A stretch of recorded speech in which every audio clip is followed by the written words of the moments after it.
پاکستان جیتے یا انگلینڈ جیتے کب تک ہمارا ہی ہوگا انشاءاللہ. I think in terms of bowling, Pakistan got a better bowling attack.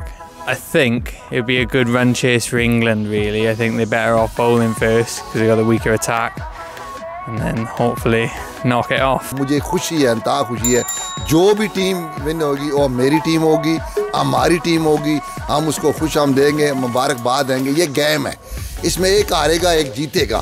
جس کی بھی جیت ہے وہ پاکستان کی جیت ہے, وہ بھی ہماری جیت ہے, انگلینڈ کی جیت ہے اور ہماری جیت ہے.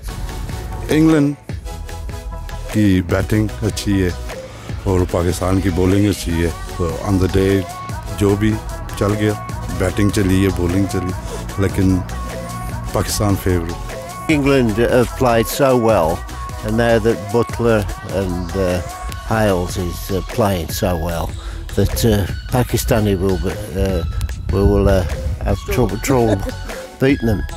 And I think they were lucky to get through in that one match, and so that I think they're on the up. Yeah. ہمیں دونوں کے جیتنے کے اوپر دلی خوشی ہوگی, چاہے پاکستان جیتے چاہے انگلینڈ جیتے. یہ کھیل ہے, کھیل میں ایک بندے نے جیتنا ہے, ایک نے ہارنا ہے. اس میں کوئی مخالفت یا کسی اس والی بات ہی نہیں ہے. The main players for England I think will be Josh Butler. I think Pakistan's weakness is the batting, so I'd like to think England will bat first, get a big total of 200 and put pressure on Pakistan. But all depends on Pakistan bowling. They have a very strong bowling attack. Babar Azam, one of the best batsmen in the world, captain of Pakistan and opening batsman. And let's hope tomorrow the best team win it.